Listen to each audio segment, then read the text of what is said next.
I found a strange bottle hidden under my husband's bathroom sink. I didn't ask questions. I just quietly switched what was inside with extra strong sticky glue. What happened next made our whole street call for help from the fire station. I'm happy you found my video. If you enjoy this story, please click the like button and follow Auntie's stories. Write in the comments which country you're watching from. I want to see how many places my revenge story reaches. I stood by my bedroom window. The quietness in our home felt heavy like a thick blanket. A quietness that stayed too long like an unwanted visitor. The round mirror on the dresser, a gift from my dear grandmother, showed my tired face looking back at me. My husband Robert had just come home from another late-night meeting.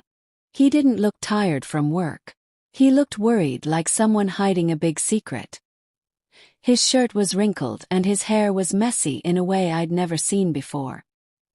He dropped his briefcase by the stairs with a loud thump, pulled off his watch like it was too tight, and fell onto our bed without even changing his clothes. A strange flowery smell filled our room, sweet and unfamiliar, not like anything I wore. This new perfume felt wrong, like someone else had been too close to him. Minutes passed and Robert started breathing deeply, fast asleep. That sound used to make me feel safe, but now it just made me feel sad and alone. I stood up quietly, moving carefully like I always did after 35 years together, and started picking up the things he'd left all over. His briefcase, his keys, his tablet computer, his work phone. The phone screen was bright, showing a new text message waiting. I stopped and stared. Robert never liked texting. He always told me, "Sarah, these phones are too confusing. I'd rather just talk to someone face to face." But here was a text message, right there for anyone to see. A message from a life I didn't know he had. My hands shook as I picked up the phone and opened the message. The words were short, but they felt like they punched me in the stomach. "Thanks for tonight, Daddy." Then came a pink kiss emoji that made my heart hurt. I couldn't move, frozen like someone had poured cold water over me. The phone felt heavy in my hands like it weighed 100 pounds. Daddy. That word kept repeating in my head like a bad song. Who was calling him that name? And why did it sound so friendly and close? I touched the screen, my finger sliding down, looking for more information. But there was nothing else. Just a weird phone number with no name attached, just random numbers that didn't tell me anything. Cold fear ran through my whole body. It felt like discovering a secret door in my house that I never knew was there, leading to rooms I'd never seen. I glanced toward our bedroom and saw Robert turn over in his sleep, making snoring sounds. His face looking calm and peaceful. My heart was beating so fast and loud I thought he might hear it. I quickly put his phone back where I found it, my hands shaking so much I almost dropped it twice. I kept cleaning up, but now my movements felt stiff and strange. I gathered his dirty work clothes to wash them. When I checked his jacket pockets like I always did, my fingers touched a folded paper. It was a bill from an expensive fish restaurant in Portland from earlier that same day. My eyes got wide. Portland. He told me he was having a business lunch in Seattle. A small angry sound came out of my mouth. Robert didn't even like driving to Seattle. Portland was different though. That's where his best friend from college lived. Someone he visited sometimes. But who did he eat dinner with in Portland while telling me he was somewhere else? The bill showed 2 people ate there. An expensive bottle of white wine that cost more than our weekly groceries, and fancy lobster and steak meals. I tried to remember when Robert last took me somewhere that nice. Maybe 15 years ago when our daughter graduated from high school. That memory used to make me smile. The soft music, his proud face, how he said I looked beautiful. Now that happy memory felt like a lie, like looking at an old photograph that showed something that never really happened. I took out my cell phone and quickly snapped pictures of the bill and the text message. I didn't want to believe what I was seeing, but a woman's gut feeling, especially after 35 years of marriage, is like a special power that knows when something is wrong. Something bad was happening and I needed to discover what it was. My hands kept shaking, not just because I was angry, but because I was scared of what I might find out. I felt like standing at the edge of a tall building, looking down and knowing everything was about to fall apart. I walked to our garage in the back. Robert's old blue truck was still warm from driving, and the air smelled like gas mixed with that strange sweet perfume from his clothes. I opened the driver's door slowly, my stomach feeling sick and worried. I turned on the flashlight from my phone and looked everywhere around the front seat. Nothing looked strange at first, just some coins and an old coffee cup. But when I opened the small box between the seats where people keep things, my hand touched something plastic and slippery. I pulled it out and my heart felt like it stopped beating. A bottle of personal gel with some dried on the cap, sticky proof that something bad was happening. I stood there in the dark garage, staring at this bottle like it was something terrible. Robert and I hadn't been close like husband and wife in many years. He always said he was too tired, that getting older made him not want to anymore. So why did he have this bottle? The question kept asking itself in my head, getting louder and louder. I felt frozen, but my brain kept working clearly, like my body knew I had to stay strong. I put the bottle back exactly where it was hiding. I wiped my hands on a tissue, scrubbing them hard, like I was trying to wash away the bad feeling. I kept searching everywhere in the truck, this time looking more carefully in every corner. Under the back seats, I found some paper napkins covered in that same flowery perfume that wasn't from a man's cologne and definitely wasn't my light lavender scent I always wore. This smell was different and loud, like someone shouting about doing something wrong. I took photos of everything with my phone, the bottle, the napkins, like I was collecting clues for mystery. I closed the truck door and went back inside our house, feeling heavy and sad like I was carrying bags of rocks. I sat down at our kitchen table again, my hands still shaking as I picked up Robert's phone one more time. By now, I was pretty sure he was being unfaithful to me.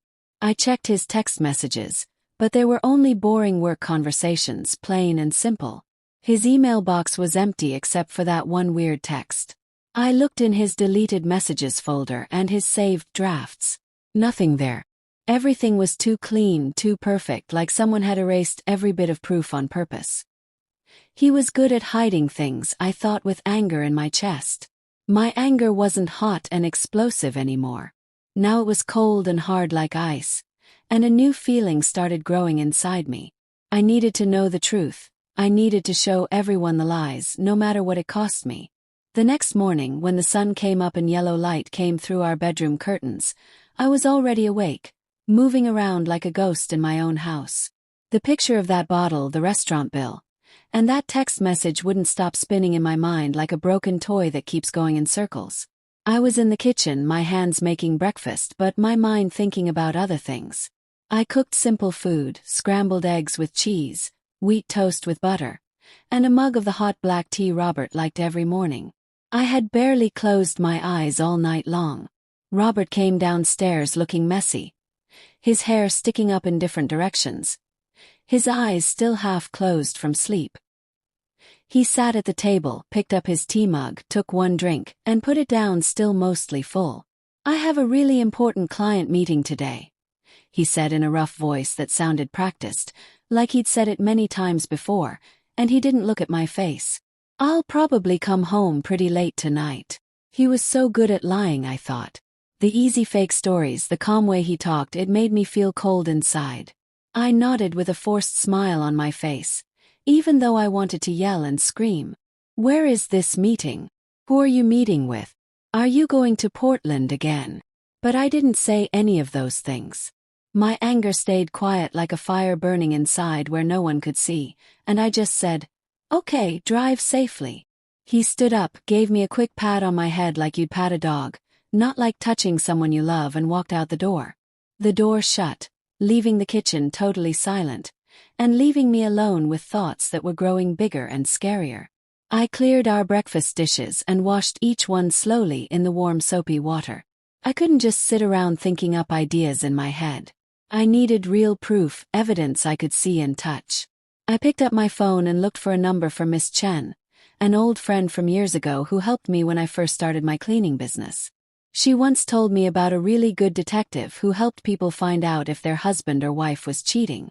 "Sarah, if you ever need help with something like that, I can give you Marcus's phone number," she had said to me. "He's very quiet about his work, and he's really good at finding things out."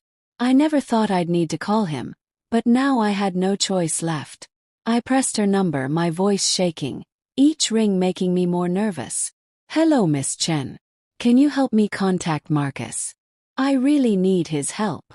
She didn't say anything for a few seconds, a long pause that felt uncomfortable. Then she answered. "Sarah, what's happening? Did Robert do something bad?" I let out a long breath, not wanting to talk about everything over the phone because I felt embarrassed and hurt. "I just need to find out what's true. Can you help me?" Miss Chen, who didn't talk much but understood things without being told, agreed right away, and just 1 hour later, I got a message from Marcus asking me to meet him at noon at a small coffee shop downtown. "Mrs. Thompson, please try not to worry too much. I'm going to help you," he wrote in his message. Those few words weren't much, but they made me feel a little bit better, like someone threw me a rope when I was drowning in deep water. When noon came, I drove to the coffee shop, a tiny place with old wooden chairs and the smell of fresh coffee everywhere. A smell that usually made me feel good, but today felt strange and different. I picked a table in the back corner where nobody would notice me, hiding in the shadows.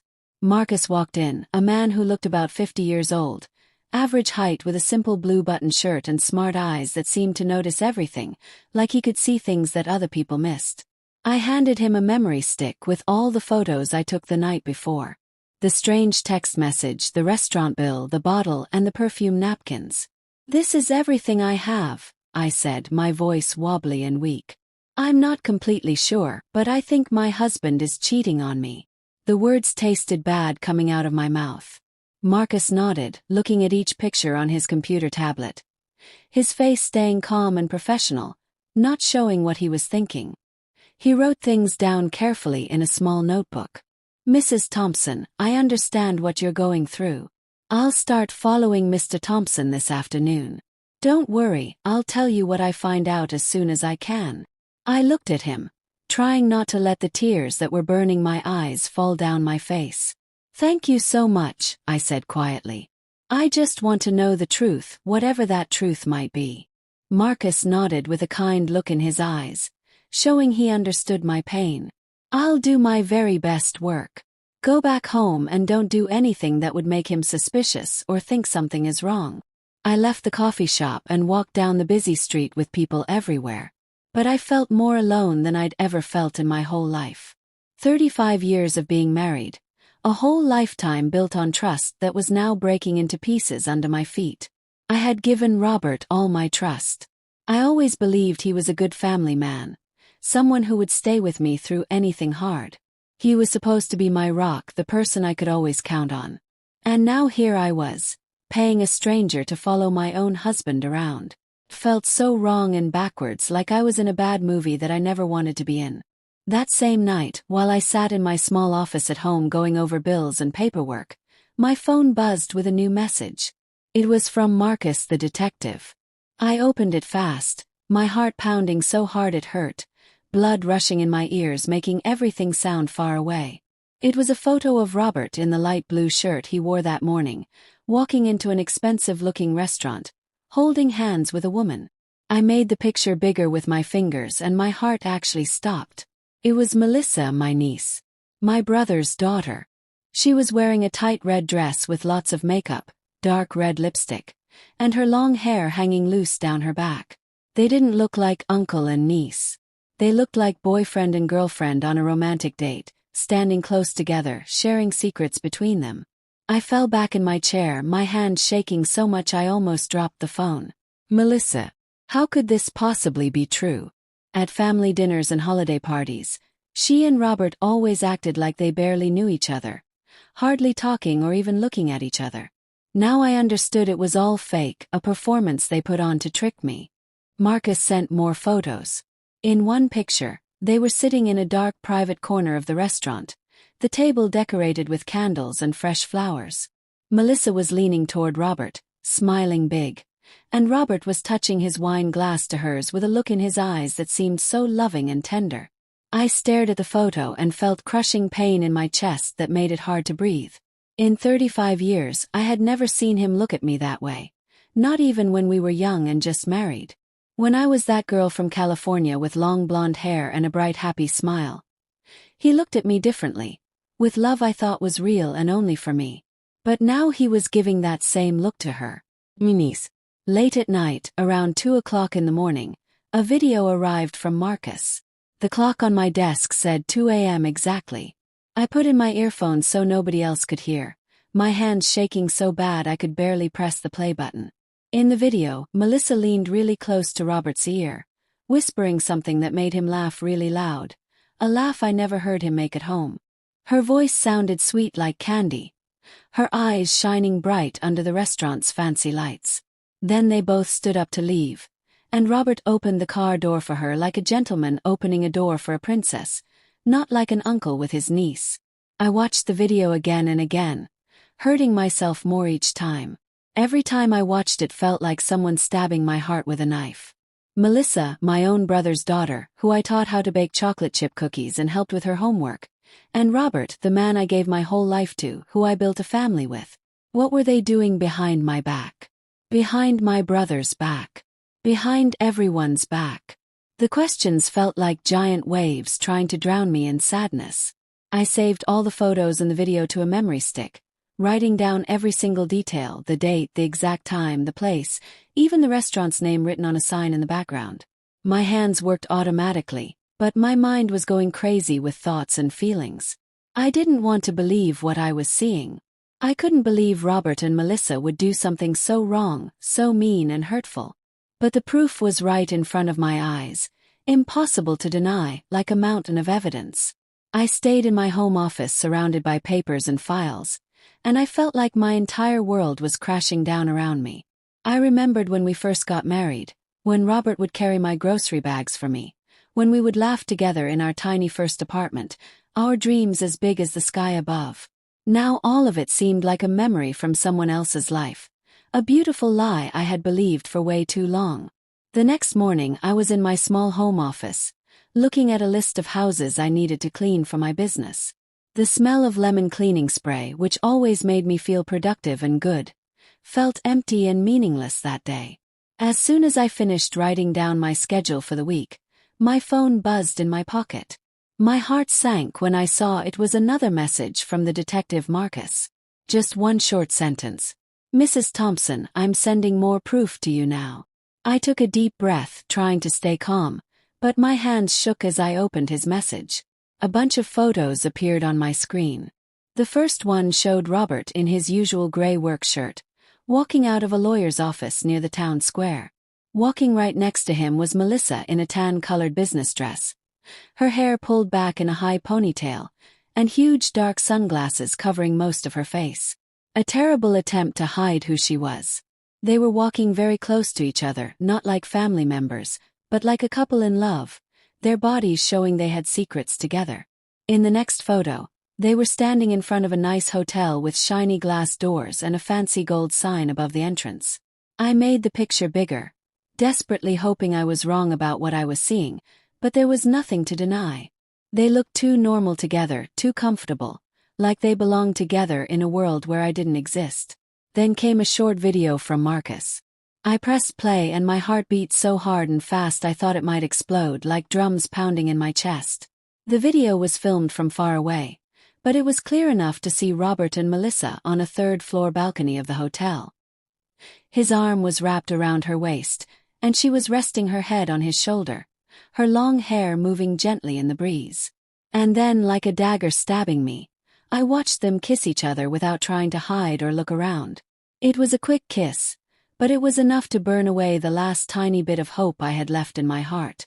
I played the video over and over, each time feeling worse, like falling deeper and deeper into a dark hole. The hotel curtain moved and opened, and Melissa came outside, running to hug Robert, her face lit up with pure happiness, looking like a young girl completely in love. I slumped down in my chair, holding onto the edge of my desk to keep from falling apart completely. Marcus wrote another message.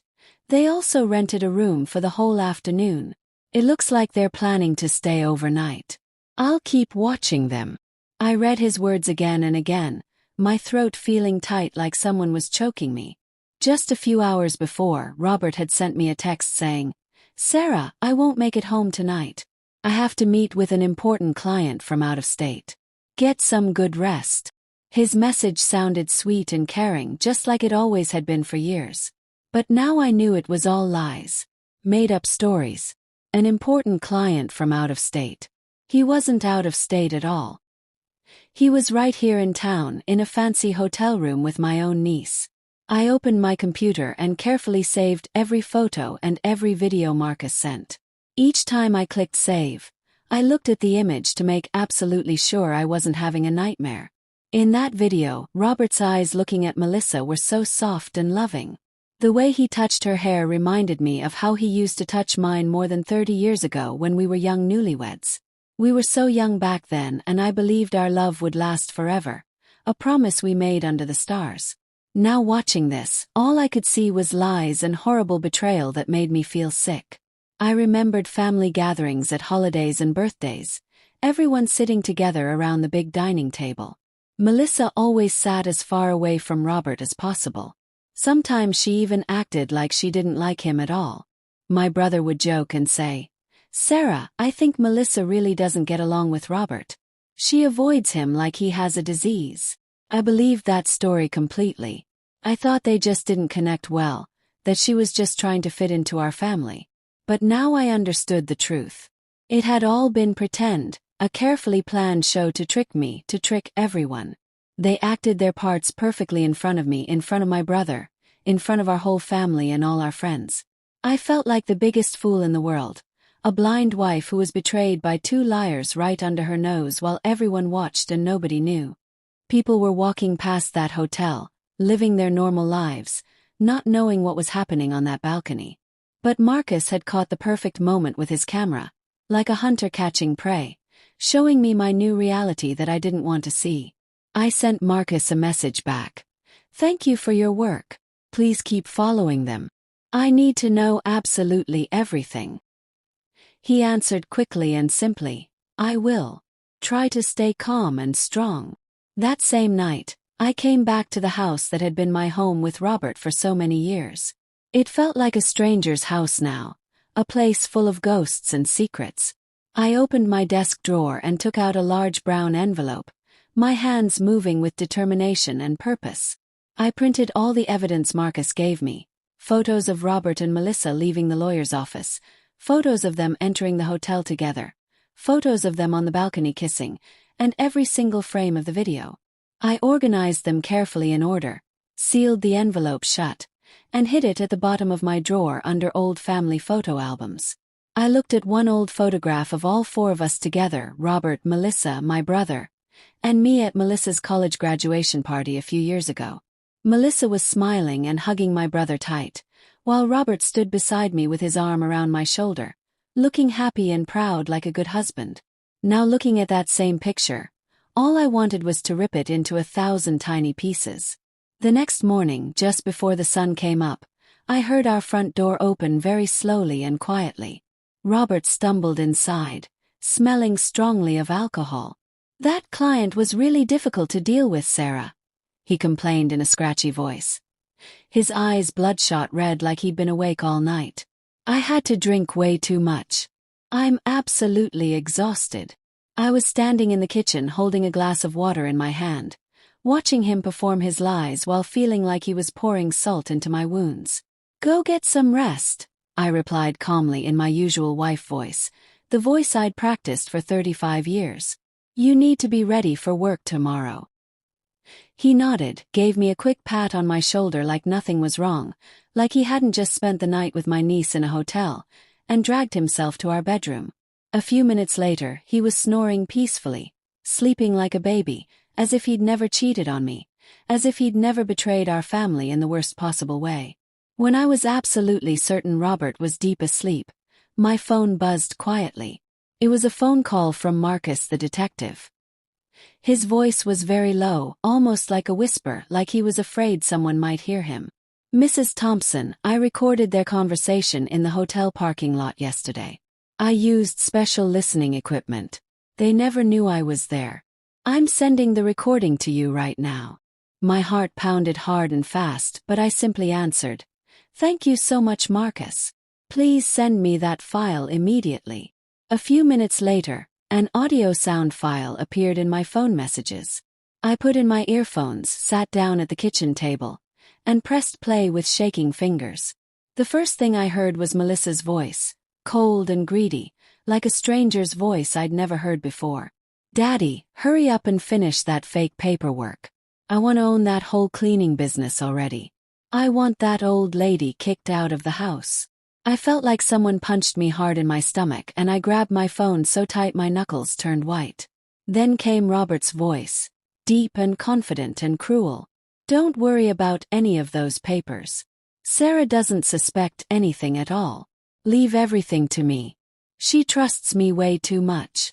It felt like a knife twisting and turning in my heart, making the pain worse and worse. They weren't just being unfaithful to me. They were planning to steal everything I had built with my own hard work. My cleaning business that I started from nothing. All the sweat, all the tears, all the sleepless nights worrying about money. Scrubbing floors on my hands and knees. Driving all over town to clean houses. Working 7 days a week to build my reputation. 'Twas all mine. Robert never once cleaned a single house. He never talked to clients or signed business contracts. And now he and Melissa wanted to take it all away from me. To throw me out of my own house that I had made into a home. I almost started crying right there, but I still had enough control to copy the audio recording to the same memory stick where I kept all the other evidence. I carefully wrote down the time and date and location like I was building a case, trying to keep myself together while everything was falling apart. The next morning, while I was organizing my cleaning supplies in the garage, my phone buzzed again. Marcus sent another group of new photos taken with a special zoom camera from far away. In these pictures, Robert and Melissa were sitting inside his truck with a thick stack of papers spread out in front of them. Melissa had a red pen in her hand and was marking up the documents very carefully and seriously. Robert sat next to her, nodding his head and smiling like he completely agreed with everything she was doing. Marcus wrote in his message, "I heard part of their conversation. It seems like they want to use someone they know at the notary office to help them steal your business legally. I'll keep investigating to find out more." I zoomed in on the photo as much as I could. I could see letters and words on the papers, though I couldn't read exactly what they said. But I knew these weren't normal work papers. They were planning to steal everything I worked for my whole life, step by step, piece by piece. I sat there in my garage surrounded by my mops and buckets and cleaning sprays that smelled like bleach and soap. But I felt like my whole world was falling down and breaking into pieces. I opened the audio file again, put my earphones back in, and listened to every single word they said to each other. That old lady. That's what Melissa called me. I remembered the days when she first came to live near us after college. When I taught her how to cook spaghetti sauce. When I hugged her after she had a bad day at work. I thought she was like a daughter to me, that she would be family forever. And Robert, the man I had loved since I was a 20-year-old girl, who promised he would stay with me until we were old and gray. They had made me into a joke, a stupid fool who still believed in love and family and doing the right thing. A regular customer stopped by, Mrs. Wilson, who I cleaned house for every Tuesday. "Sarah, your business is doing so well lately. You're getting so many new clients. I'm so proud of how far you've come," she said warmly, her voice full of kindness. I forced myself to smile and replied, "Thank you so much. I'm working as hard as I can." But inside I was completely broken into pieces. I wondered what she would think if she knew the real truth. Would she think I was a strong woman, or just a pathetic fool betrayed by her husband and her own niece? I finished loading Mrs. Wilson's cleaning supplies into my car, said goodbye and waved at her door, and then collapsed into the driver's seat with my head in my hands. I wanted to cry an ocean of tears, but no tears would come out. People were walking past that hotel, living their normal lives, not knowing what was happening on that balcony. But Marcus had caught the perfect moment with his camera, like a hunter catching prey, showing me my new reality that I didn't want to see. I sent Marcus a message back. "Thank you for your work. Please keep following them. I need to know absolutely everything." He answered quickly and simply, "I will. Try to stay calm and strong." That same night, I came back to the house that had been my home with Robert for so many years. It felt like a stranger's house now, a place full of ghosts and secrets. I opened my desk drawer and took out a large brown envelope, my hands moving with determination and purpose. I printed all the evidence Marcus gave me: photos of Robert and Melissa leaving the lawyer's office, photos of them entering the hotel together, photos of them on the balcony kissing, and every single frame of the video. I organized them carefully in order, sealed the envelope shut, and hid it at the bottom of my drawer under old family photo albums. I looked at one old photograph of all four of us together: Robert, Melissa, my brother, and me at Melissa's college graduation party a few years ago. Melissa was smiling and hugging my brother tight, while Robert stood beside me with his arm around my shoulder, looking happy and proud like a good husband. Now looking at that same picture, all I wanted was to rip it into 1,000 tiny pieces. The next morning, just before the sun came up, I heard our front door open very slowly and quietly. Robert stumbled inside, smelling strongly of alcohol. "That client was really difficult to deal with, Sarah," he complained in a scratchy voice. His eyes bloodshot red like he'd been awake all night. "I had to drink way too much. I'm absolutely exhausted." I was standing in the kitchen holding a glass of water in my hand, watching him perform his lies while feeling like he was pouring salt into my wounds. "Go get some rest," I replied calmly in my usual wife voice, the voice I'd practiced for 35 years. "You need to be ready for work tomorrow." He nodded, gave me a quick pat on my shoulder like nothing was wrong, like he hadn't just spent the night with my niece in a hotel, and dragged himself to our bedroom. A few minutes later, he was snoring peacefully, sleeping like a baby, as if he'd never cheated on me, as if he'd never betrayed our family in the worst possible way. When I was absolutely certain Robert was deep asleep, my phone buzzed quietly.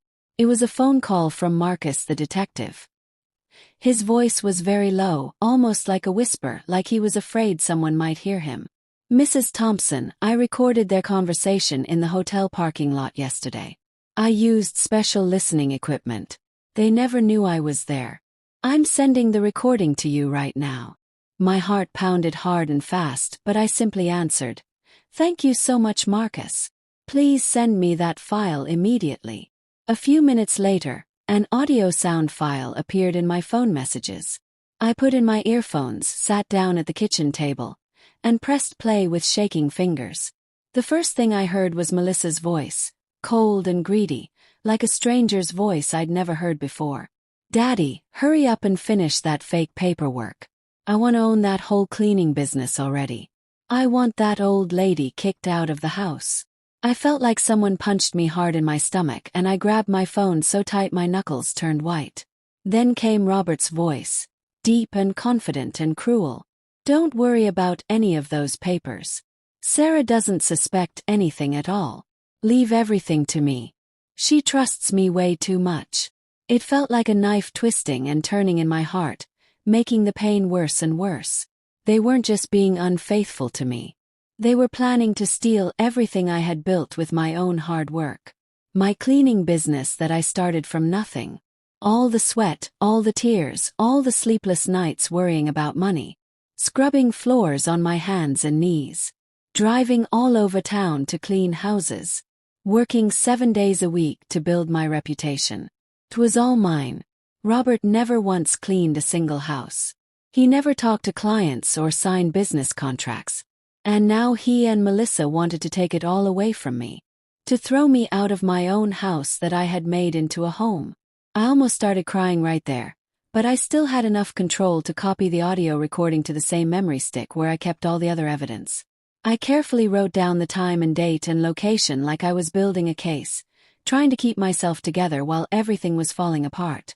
The next morning, while I was organizing my cleaning supplies in the garage, my phone buzzed again.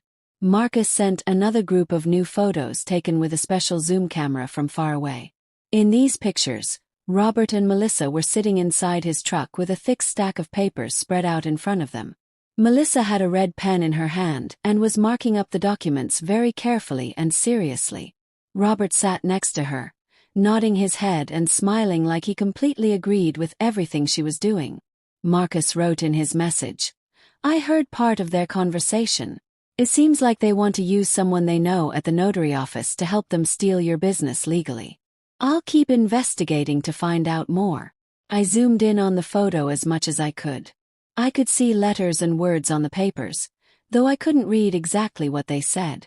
But I knew these weren't normal work papers. They were planning to steal everything I worked for my whole life, step by step, piece by piece.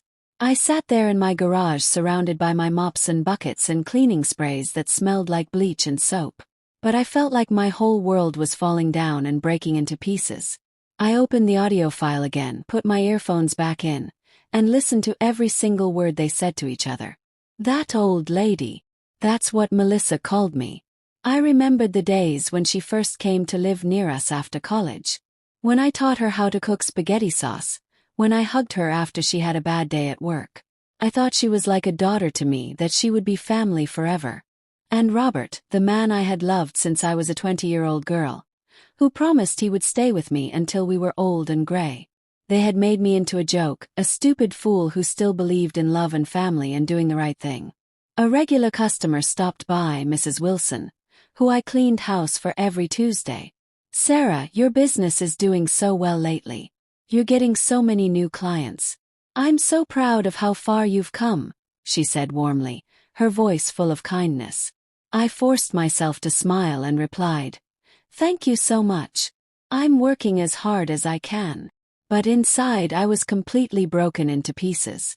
I wondered what she would think if she knew the real truth. Would she think I was a strong woman, or just a pathetic fool betrayed by her husband and her own niece? I finished loading Mrs. Wilson's cleaning supplies into my car, said goodbye and waved at her door, and then collapsed into the driver's seat with my head in my hands. I wanted to cry an ocean of tears, but no tears would come out. Instead, a quiet anger burned hot inside me like fire in a furnace, getting hotter and ready to explode at any moment. That night at dinner, I sat across from Robert in our small kitchen under the yellow ceiling light that made his face look strange and twisted. He ate his food and talked in a flat, boring voice, like nothing was wrong at all, like the world wasn't about to crash down on his head. "Sarah, I have to sign some really important business documents this week. Maybe you should look them over first. They're pretty complicated and confusing." I picked up a dinner roll and pretended to take a bite. But in my head, all I could hear was Melissa's voice from that recording. "Daddy, hurry up and sign those fake contracts." I knew exactly what he was doing. He was testing me. He wanted to trick me into signing papers that would steal my own business from me. I gave him a tired smile, acting like a wife who was too exhausted to think clearly, and replied, "Yes, I'll look at them later when I have time. I'm really tired right now." He nodded, took a sip of his beer, looking at me like everything was perfectly normal. But I knew that behind that fake smile was a man ready to take everything I had built with my own two hands.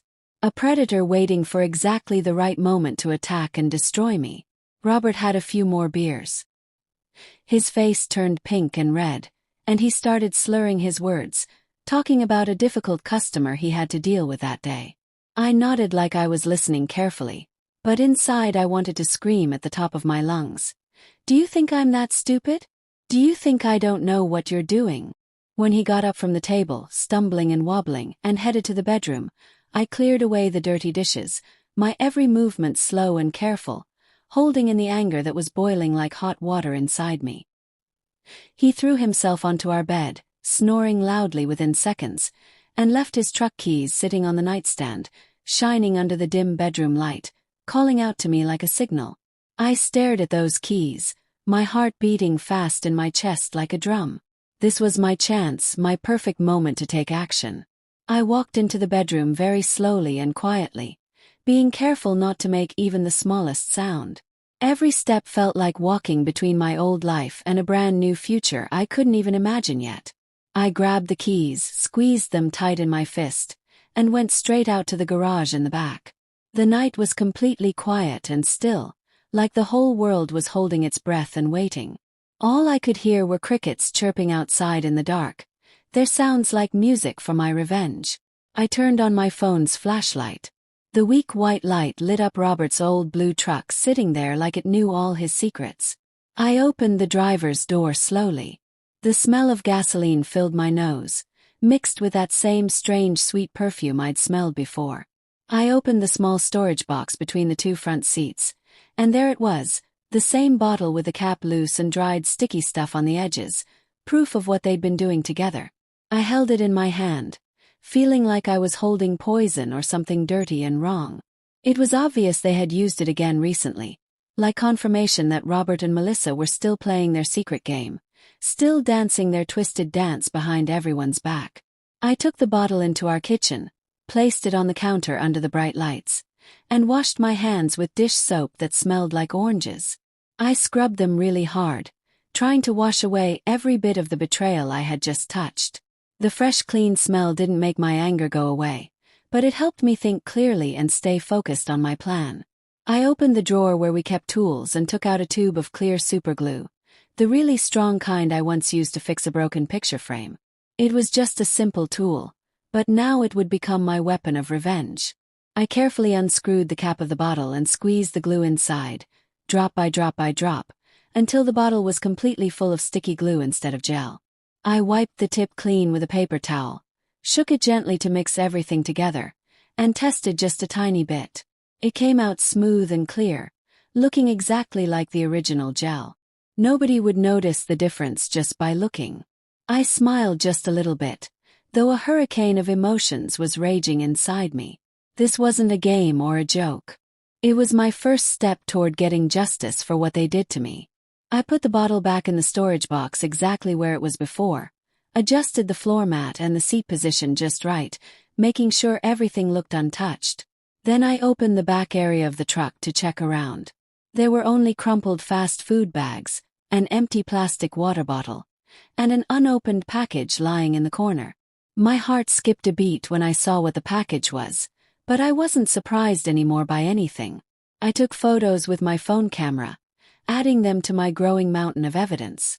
Each image was another piece of proof, another reminder that I couldn't let Robert and Melissa get away with their lies and betrayal. Back inside the house, I put the truck keys back in their exact spot next to Robert's alarm clock on the nightstand. I grabbed an old paperback book from the shelf and sat on our living room couch, pretending to read. The soft lamplight fell across the pages, but I couldn't read a single word because my head was spinning with thoughts. I thought about my brother, who believed his daughter Melissa was living a good, honest life, not knowing the horrible truth. How could I possibly tell him that his own daughter and my husband were betraying all of us? I thought about my cleaning business, about the 35 years of hard work and nights I couldn't sleep, about all the arguments with Robert when I was trying to defend my dreams. He never really understood my business, but I trusted that he supported me anyway. Now I knew he was just waiting patiently for the right moment to steal everything from me.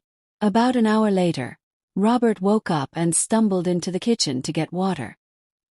He saw the keys sitting on the counter and didn't suspect anything was wrong at all. "Still awake, Sarah?" he asked in a sleepy, foggy voice. I smiled and replied, "No, I'm just reading a little bit before bed. Finish your water and go back to sleep." He nodded, drank some water from the sink, and went back to the bedroom, snoring immediately the second his head hit the pillow. I looked at him like he was a complete stranger I'd never met before. This man, who once promised to love me and stay with me until death, was now planning to destroy everything I loved most in the world. But he had no idea that I had already started fighting back with my own plan. When dawn came early the next morning, I got up before the sun. Pale gray light was slowly coming through the kitchen window. I was in my usual spot, making a grocery list and organizing receipts for my business taxes. I folded dough for homemade bread, pressing it with all my strength, putting all my rage and anger into every push and fold. When I came back to the house for breakfast, I made myself keep a calm, peaceful face, even though I was screaming inside. Robert was already awake with a cup of black coffee in his hand, reading something on his tablet. I served him fried eggs and buttered toast on a clean plate. "Robert," I said calmly and casually, "I have to drive up to Spokane tomorrow to sign a contract with a new big client. I'm sure I'll be home really late. Can you handle dinner by yourself?" I watched him from the corner of my eye very carefully. He looked up, surprised at first, but then I saw something shining in his eyes that wasn't worry or concern. It was relief. Pure relief. "A big new client?" he asked, reaching over to take my hand with fake tenderness. "Don't worry about anything here. Go ahead and do your business. I'll be fine on my own." But that sparkle in his eyes, that tiny curve at the corners of his mouth, like a weight had been lifted off his shoulders, it stabbed right through my chest like a spear. He wanted me to leave town, and I knew exactly why. I smiled and nodded my head. "Thanks for understanding. I'll call you if I'm running later than expected." He took another drink of coffee, then stood up saying he had to get to his office early for an important meeting. As he walked out the front door, I saw he had left his phone sitting on the kitchen table and the screen lit up with a new incoming call. The name that showed up was Z. I frowned hard, my heart starting to pound. Melissa Thompson. I was absolutely certain it was her. Before I could pick up the phone to look, Robert rushed back into the kitchen, grabbed it quickly, and turned off the screen right in front of me. "Almost forgot this," he mumbled with a forced smile that looked fake and plastic. And then he was gone out the door again.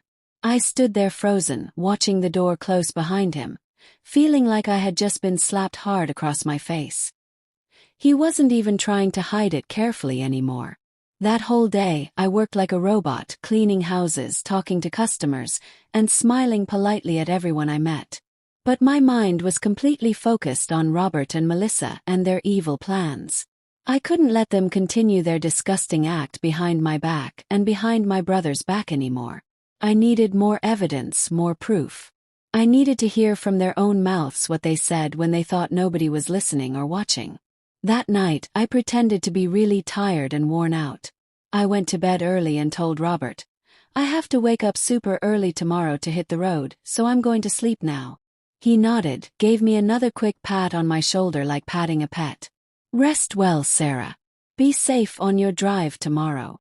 I lay down in bed and closed my eyes, but I made my hearing super sharp, paying attention to every tiny sound in the house. Around midnight, when Robert's snoring suddenly stopped, I heard him get out of bed quietly in the darkness. The faint glow from his phone screen shined like a little flashlight. He left the bedroom holding his phone, thinking I was fast asleep and wouldn't notice. I stayed perfectly still like a statue, my heart pounding like crazy. Then I very slowly got up and followed him, walking on my tiptoes so the floor wouldn't creak. I hid behind the thick curtain in the living room and watched him standing in a dark corner by the big window. He put his phone up to his ear and spoke softly, almost whispering. "Yes, absolutely. Come over to the house tomorrow. We don't need to go to hotels anymore. Sarah has to leave town for a business contract and she'll be gone until late at night." I heard a soft giggle from the other end of the phone.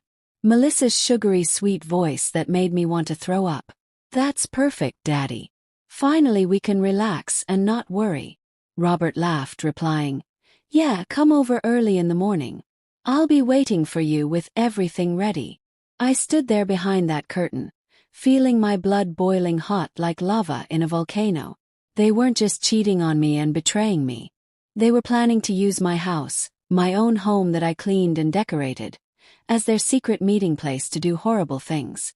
I went back to the bedroom silently like a ghost, opened the bottom drawer very carefully, and took out an old voice recorder I bought years ago for recording work notes.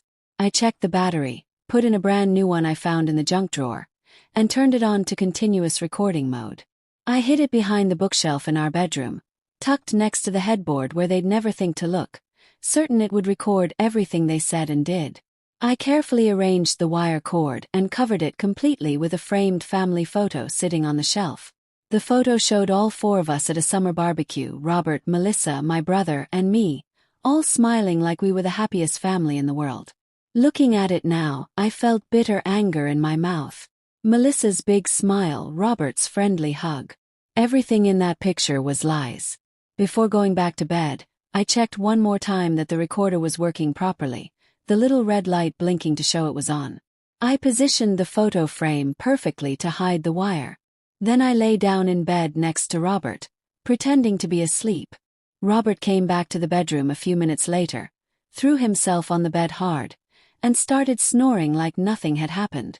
But my eyes were wide open in the darkness, more alert and awake than I'd ever been in my life.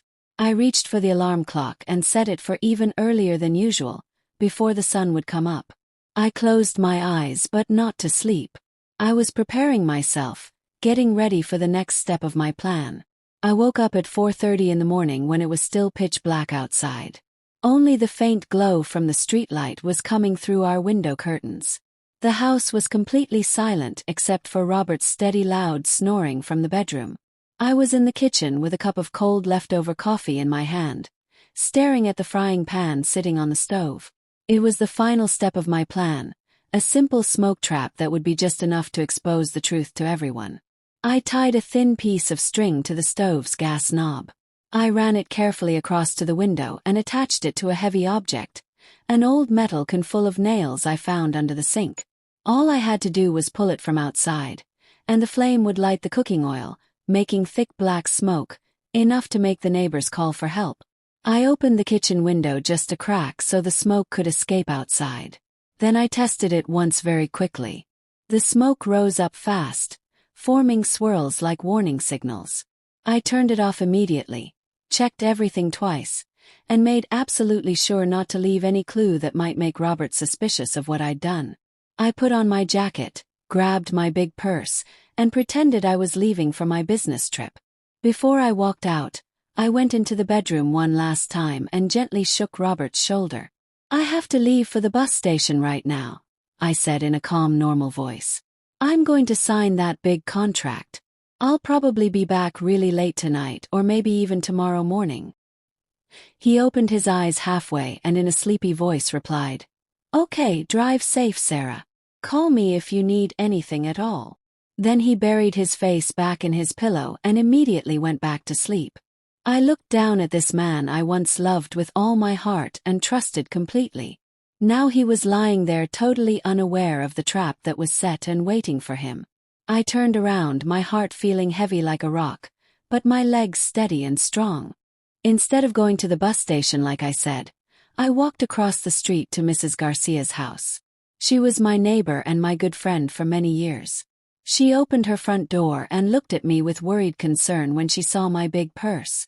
"Sarah, what are you doing up so crazy early? Is something wrong?" she asked with caring in her voice. I forced myself to smile. "Mrs. Garcia, can I please stay here for a few hours? I need to keep an eye on my house from a distance." She wrinkled her forehead with confusion, but she didn't ask any more questions. She poured me a hot cup of tea with honey and gave me a comfortable chair right by her front window. From that spot, I could see perfectly the entrance to my house, where Robert and Melissa would walk in, and where the truth would finally be revealed to everyone. Around 10 o'clock in the morning, a silver taxi car pulled up and stopped right in front of my house. Melissa got out wearing a light pink flowery dress and big dark sunglasses covering half her face, like she was afraid someone would recognize her and know who she was. Robert opened the front door fast, looked around nervously in all directions, and quickly pulled her inside. I gripped my teacup so tight my knuckles turned white, my heart beating hard in my chest. "It's time now," I whispered to myself, and I turned on the app on my phone that was connected to the hidden voice recorder I had left in the bedroom. Sound started coming through my earphones. Melissa's high-pitched laughter, the sound of glasses clinking together, heavy footsteps walking around. Then I heard Robert's deep voice clearly. "Okay, we don't have to sneak around to hotels anymore. We can finally relax here." Melissa laughed. "You really know how to pick the perfect timing. That old bag is gone, right?" I bit my bottom lip hard, holding back the rage and anger as I listened to her call me, "that old bag," with so much hatred and disrespect. Then the bed started making creaking noises along with other sounds I absolutely did not want to keep listening to. I closed my eyes tight, took a deep breath and told myself, "Just a little longer, Sarah. Just a little bit longer and this will all be over." A few minutes later suddenly Melissa screamed really loud. "What the hell is happening? We're stuck together." Her voice was filled with total panic and fear, almost crying.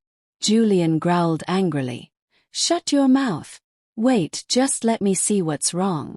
I smiled for the first time in days. I touched my phone screen and activated the smoke trap from far away using the app. The string pulled hard. The stove gas turned on. The frying pan full of cooking oil caught fire instantly.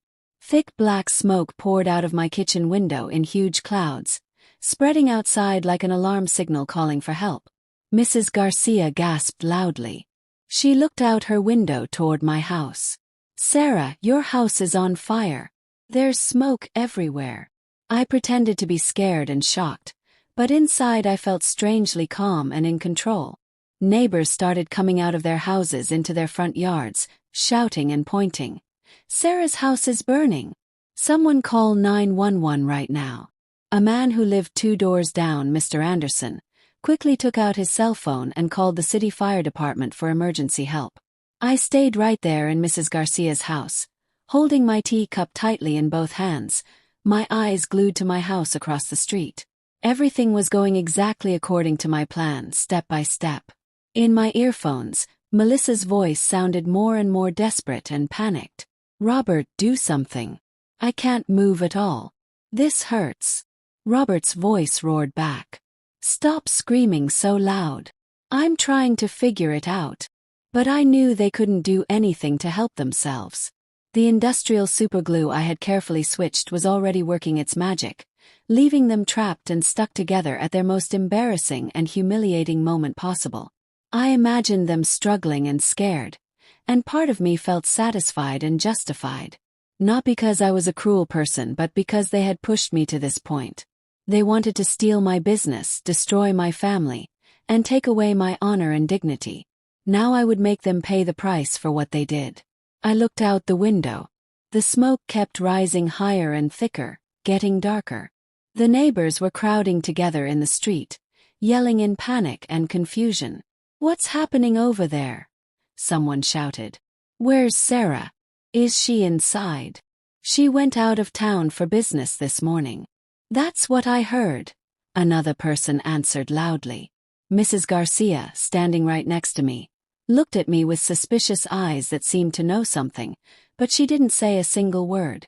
She just reached over and squeezed my hand gently, showing support. I knew she had figured something out, but I didn't need to give her any explanations right now. The truth was about to explode into the open, and I was completely ready for it. Just 10 minutes later, the loud siren of a fire truck screamed at the end of our street, getting closer and closer. The big red emergency vehicle sped up fast and stopped with squealing brakes right in front of my house. I saw my brother jump out of the passenger seat in his fire chief uniform, his face looking tense and worried. My own brother. My heart broke seeing him. He shouted in a firm, commanding voice to his team, "Get all the equipment ready right now. There might be people trapped inside." I looked at him and felt sharp, terrible pain in my chest. My brother, who was always so proud of his family and his daughter Melissa. Now he was about to see the cruelest truth anyone could imagine. I wanted to run across the street and hug him tight and say, "I'm so sorry you have to see this." But I had no other choice. This had to happen. I stayed perfectly still, letting everything happen exactly as it needed to.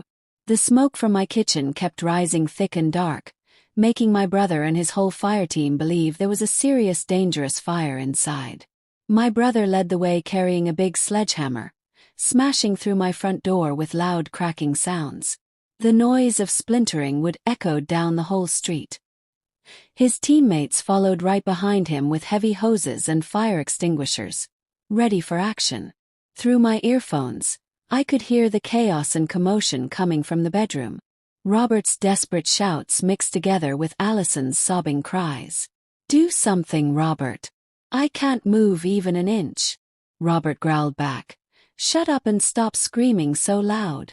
I bit my bottom lip hard, squeezing my phone where the app was still sending me the audio from the hidden microphone. They were trapped, completely helpless, stuck together, exactly like I had planned and calculated. My brother burst into the bedroom, and I could only imagine in my mind what he discovered there. His own daughter Melissa and my husband Robert, naked and stuck to each other on the bed, their faces white as ghosts with pain and panic and shame. I wasn't there to see it with my own eyes, but through my headphones, I heard my brother's voice crack and break. "What? What is this? What are you doing?" A firefighter behind him whispered in total surprise. "Oh my God! I can't believe this." Another firefighter couldn't hold back and let out a nervous, shocked laugh, but my brother immediately shouted, "Quiet! Everyone be quiet." I knew that shout wasn't just to keep order and control. It was my brother's last desperate attempt to hide his pain and embarrassment. The humiliation was now exposed and revealed not just to my brother, but to the entire fire team and the whole neighborhood watching. A young firefighter ran outside and told everyone gathered, "Chief, the smoke is under control now. It was just a small cooking oil fire. Nothing serious or dangerous."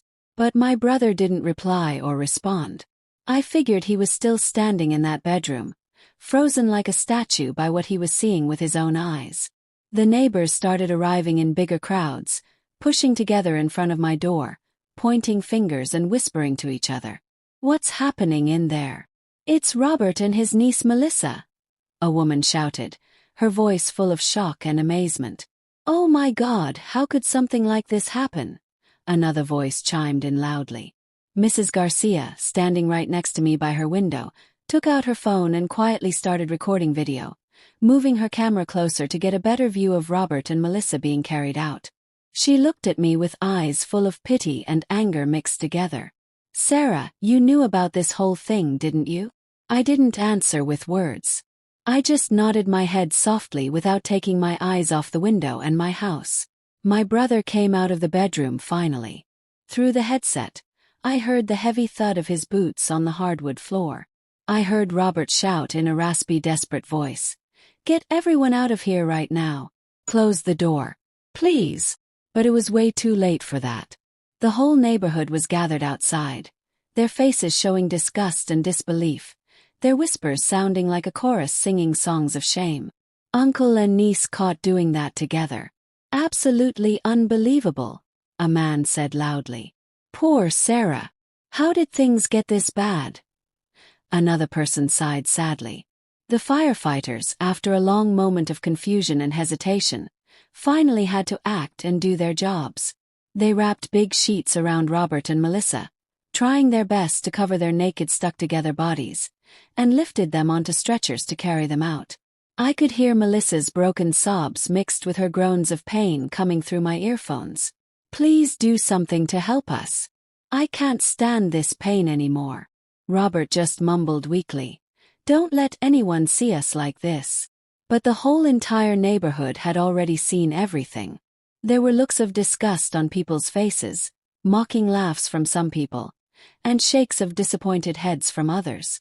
They were carried out wrapped in thin white sheets while the crowd's murmurs grew louder and louder. What a complete disgrace. Uncle and niece together like that. My God, how disgusting and filthy. The crowd was still packed together at the entrance when the ambulance finally left with its siren wailing loudly. Among all the voices, I heard bursts of mean laughter. "What a crazy show," Mr. Anderson shouted. "I can't believe there are two people so shameless in this whole world." An elderly woman shook her head and whispered to the person standing next to her, "Poor Sarah. That poor woman." I stood there among all the people, pretending to look surprised like I had just run there from the bus station and didn't know what happened. My brother stood frozen and motionless in our front yard, his arms hanging down at his sides, his face pale white like he'd seen a ghost. His teammates avoided looking at him and quietly gathered up their tools and equipment to leave. I knew my brother wasn't just shocked from seeing his daughter and my husband stuck together in bed naked. He was destroyed by the double betrayal of the two people he loved most in his life. I wanted to run to him and hug him tight, to tell him I was sorry for letting him see something so horrible, but I held myself back and stayed where I was. I walked slowly behind Mrs. Garcia, who silently came with me to the hospital to wait. We sat in the third-floor hallway on uncomfortable plastic chairs while I kept the worried, concerned look of a wife who had just found out her house had been on fire. Hours passed slowly. Finally, a doctor came out, wiping sweat from his forehead with the back of his hand. He looked at me and spoke in a quiet, low voice. "Mrs. Thompson, we managed to separate them successfully. Fortunately, there was no serious permanent damage to their skin. They just need some special healing ointment applied." I nodded, pretending to be relieved and grateful, while my fingers secretly brushed against my purse where I had hidden 2 tubes of hot pepper sauce mixed with spicy mustard I had prepared the night before. "Thank you so much, doctor," I said, my voice shaking just a little to hide my real plans. "Can I go see them now?" He nodded and walked me to the nurse's station where they handed me 2 tubes of medical ointment in a small paper bag. The nurse, a young woman with kind eyes, looked at me with sympathy and compassion. "Ma'am, this is such a difficult and terrible situation. I'm so very sorry for what you're going through." I gave a weak, sad smile, and the exact moment she turned around to answer a phone call, I quickly switched the tubes for the hot sauce mixture I had hidden in my purse. My hands moved fast and smooth with confidence, like I had practiced it 100 times in my head before. I walked into the hospital room carrying the tube of spicy sauce mixture in my hand, pretending to look concerned and caring. "Robert, Melissa, are you both okay?" I asked, my voice full of fake worry. Melissa was lying in the hospital bed, her hair a complete mess all over the pillow, her eyes red and puffy from crying, unable to even look at me directly. Robert, still pale white like a ghost, mumbled quietly, "Sarah, I can explain everything. Let me just explain." But I didn't let him keep talking or finish. I placed the tube of hot sauce on the table next to his bed without saying another word, and then I turned around and left the room. Minutes later, a horrible gut-wrenching scream came from inside the room. Melissa was covering her face with both hands, crying hysterically. "It burns. My skin is on fire. Help me." Robert was rolling around in his bed, cursing and shouting. "What the hell is this stuff? Who did this to us?" The entire hospital hallway erupted in chaos and noise. Patients and family members came out of their rooms to look and see what was happening. An old woman whispered loudly to her adult son standing next to her. "It's them. That couple from the video this morning on the internet. The uncle with his niece. What a total disgrace and embarrassment." Another person nearby added their opinion. "They deserve exactly what they got. Karma is real." The doctor ran into the room fast, yelling for nurses to come help clean their skin immediately and apply a neutralizing cream to stop the burning. But the public humiliation of Robert and Melissa was already complete and total, impossible to stop or take back. Mrs. Garcia's video of them being carried out on stretchers had spread like wildfire throughout the whole neighborhood and all over social media websites. Everyone was talking about it and sharing it. I stood in the hallway listening to all the murmurs and whispers, feeling like the whole entire world was witnessing the downfall and destruction of those 2 traitors who hurt me. When the crowd finally broke up and dispersed, my brother walked into the room carrying a thick folder in his trembling hands. I had called him right after the ambulance left earlier, asking him to go get the envelope with all the evidence I had saved in my desk drawer, plus the 2 divorce papers I had already filled out and ready to go. He handed me the folder without speaking, his eyes looking empty and dead, like all the life had been drained out of him. I opened it carefully, took out the documents and papers, and placed them on the table right in front of Robert and Melissa so they could see. I looked directly into Robert's eyes, my voice cold as ice but firm and steady. 35 years of marriage end right here and now. Sign these divorce papers and then do whatever you want with your lives, as long as you both disappear completely from my brother's life and mine forever. Melissa collapsed into sobs, looking desperately at my brother with pleading eyes. "Uncle, please forgive me. I made a terrible mistake. Please, I'm begging you. Forgive me." But my brother just stared at her, his gaze as hard as stone and ice, and then he turned and left the room without saying a single word to her. Robert tried to grab my hand, his voice trembling and shaking. "Sarah, listen to me, please. I didn't want any of this to happen. I never meant to hurt you." I pulled my hand away sharply, cutting him off mid-sentence. "Don't say anything else, Robert. Don't speak. You chose this path for yourself. He yelled desperately, his voice cracking. Sarah, please listen. But a nurse came rushing in and warned firmly. Be quiet right now. This is a hospital. People are trying to rest. I turned around and walked away without looking back even once at either of them. In the hallway outside, I saw my brother leaning against the wall, his head buried in both hands, shoulders shaking. I walked over slowly and put my hand on his shoulder gently, but he didn't lift his face to look at me. Sarah, he whispered, his voice completely broken into pieces. Why did it have to be them? Why my daughter? Why your husband? I didn't have any answer to give him. I just hugged him as tight as I could, sharing his pain with my own pain. In that moment, I knew that Robert and Melissa had lost absolutely everything. Their honor, their marriages, their reputations, even their evil, dirty plan to steal from me. But my brother and I had also lost our family too. I only hoped that with enough time passing, we would somehow find peace again. A few weeks after the scandal exploded, my cleaning business was busier than it had ever been in 35 years. My phone wouldn't stop ringing with new customers wanting to hire me. People came up to me on the street with smiles and kind words. Sarah, you are so incredibly strong, Mrs. Wilson said, holding a bag of homemade cookies she'd baked for me. The whole neighborhood is proud of you for how you defended yourself and your business against all that terrible betrayal.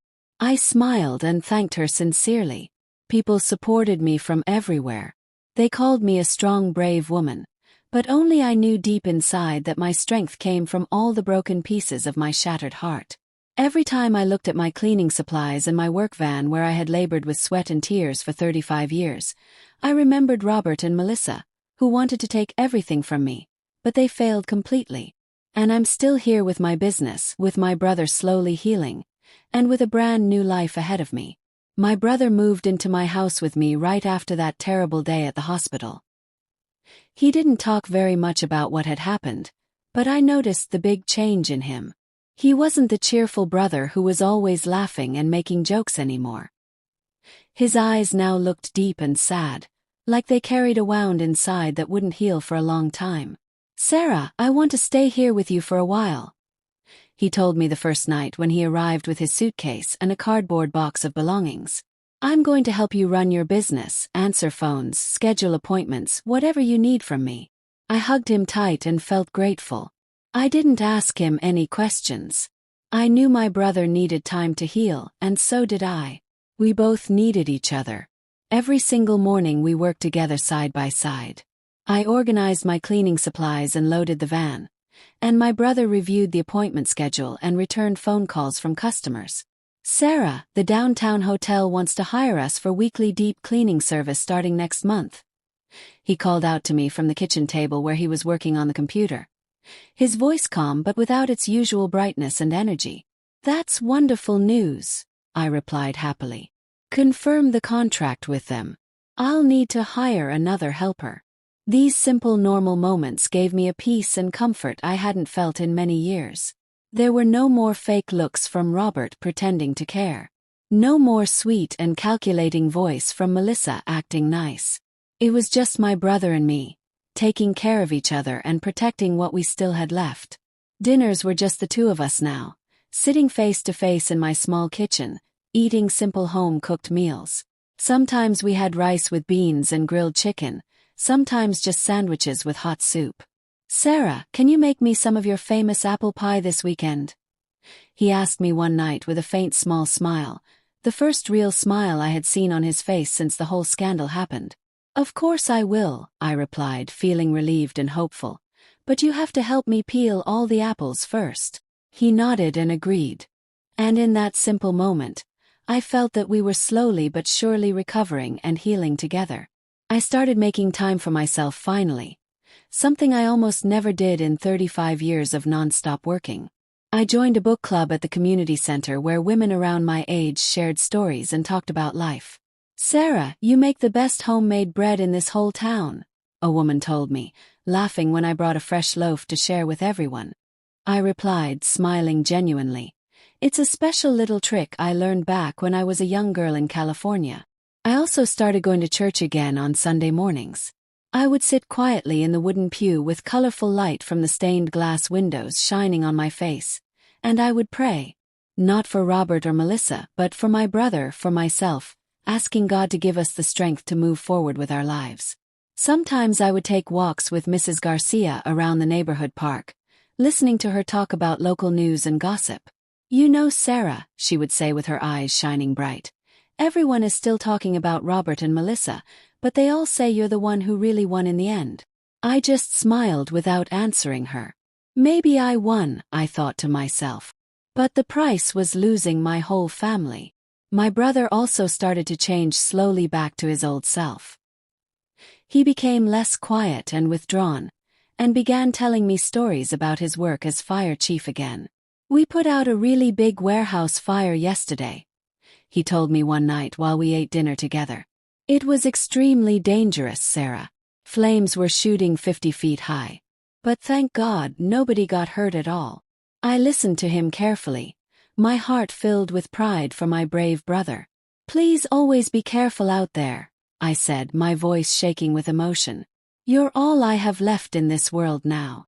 My brother looked at me with tenderness and love in his eyes. "Don't worry, Sarah. I promise I'll never leave you alone. We're family forever." Those words were like medicine for my broken heart. They gave me back faith and hope that even though I had lost so much, I still had my brother who would always be there with me no matter what. One quiet afternoon, while my small office was full of paperwork and files, I sat at my desk going over invoices and contracts. I watched the activity on the street outside my window. My phone kept ringing with new customers. The smell of lemon cleaning products filled the air around me. I looked at my work schedule and my client list and thought about the entire long journey I'd been on. I had built this business with my own 2 hands, starting from absolutely nothing.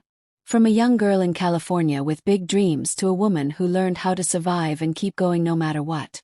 Robert and Melissa wanted to take everything away from me, but they failed miserably. Kept my business safe. Kept my brother close. And most importantly, I kept myself strong and whole. Did you like my revenge story? Which city or country are you listening from? Let's connect in the comments below. If you enjoyed this story, you can support me by sending super thanks so I can keep creating more true stories like this one for you. Thank you so much for your sweet support and encouragement.